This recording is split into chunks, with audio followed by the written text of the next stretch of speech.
Here's my top conversation topics for a date. Generally, your first date. What I think or recommend that you should be talking about on your first date.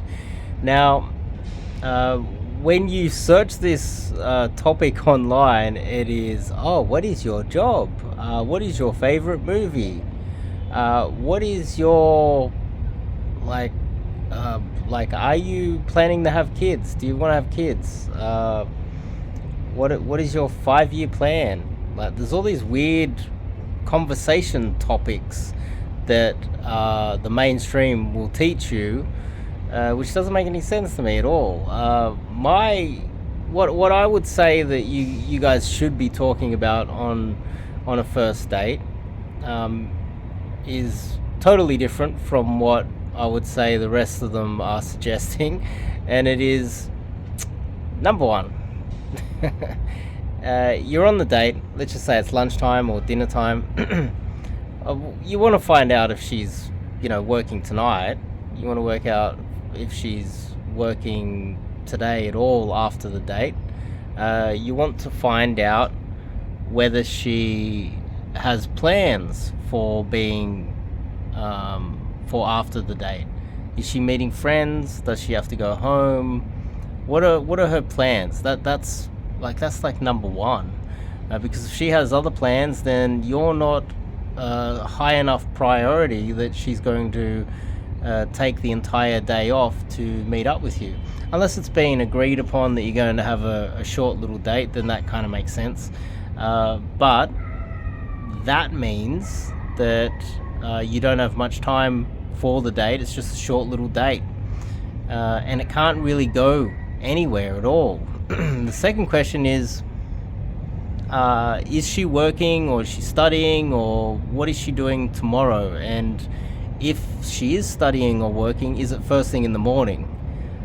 Because if that's the case, then she's definitely not coming to your place.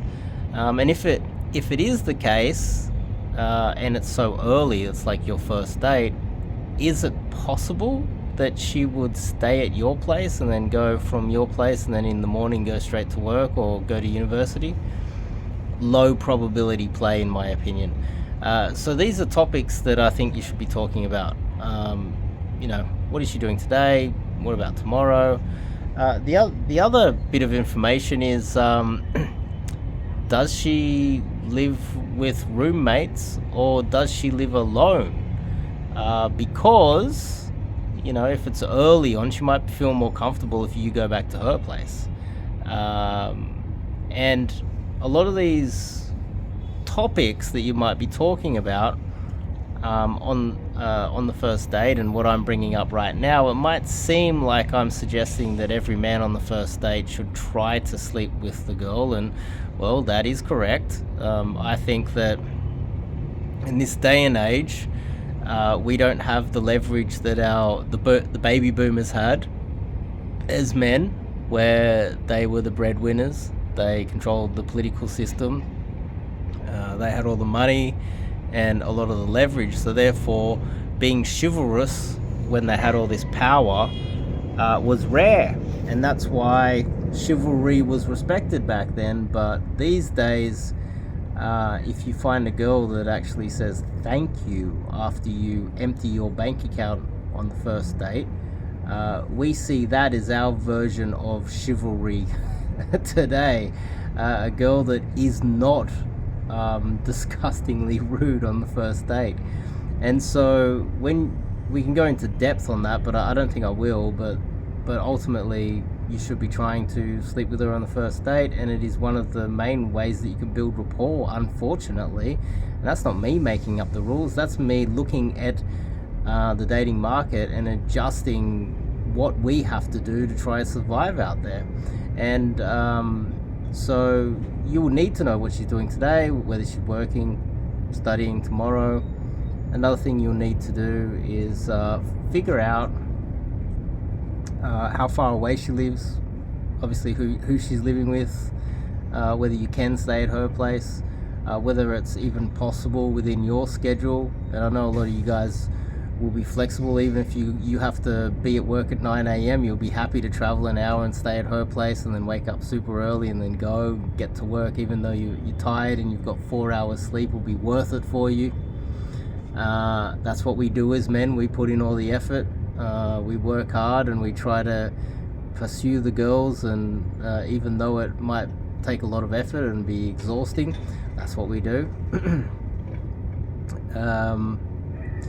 And they're basic logistical questions. Just basic logistical questions. Another one would be, where is she, like how the distance from either her place or from your place to her workplace or where she's studying tomorrow, if she happens to be, and that just makes it a little bit easier for her to try to figure out whether you can make it happen today, and that is important. Now, the other part of this is you under these circumstances, you have no choice but to try to push and try to make it happen, because there's no guarantee you're going to get a second date.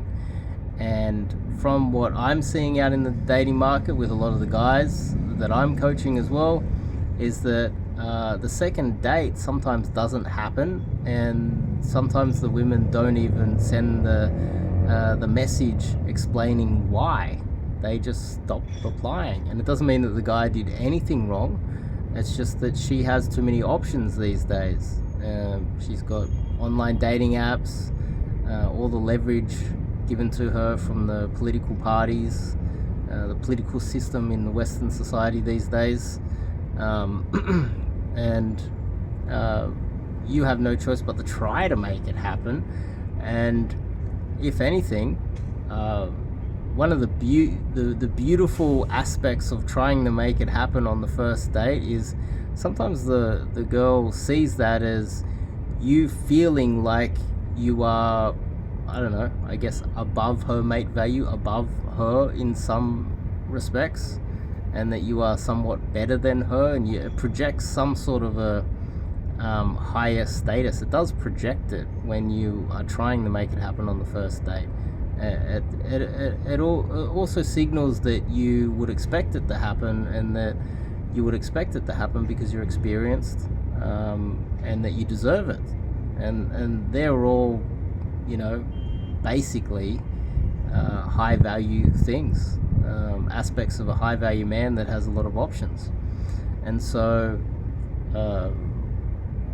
that's really why we're trying to do it. We're trying to just lock in the girl as well, because one of the main ways that women these days build rapport is just through sex, unfortunately. And that's the market. That's not the men doing that. That's the women doing that. That's not us doing that. That's the women, the political system, and how they want to set up society. And unfortunately, we need to play the games with the rules that are being set by them. And so a lot of the conversation should be around, and the classic is, what type of movie do you like? What type of series? Oh, I got Netflix. I got the usual. I got the code on my phone, so we can go to your place and we can just put it on your TV. So basically, they're the things that you should be talking about on the date, not things unrelated to what you're trying to achieve on the date. Think about what you're trying to achieve on the date, and then talk about the topics that help you to achieve those things. Don't talk about things that are unrelated and have conversations to nowhere, pretending that you're getting to know her, when really the only way that she really builds rapport is through you taking her home or you going back to her place. I'll see you guys in the next video.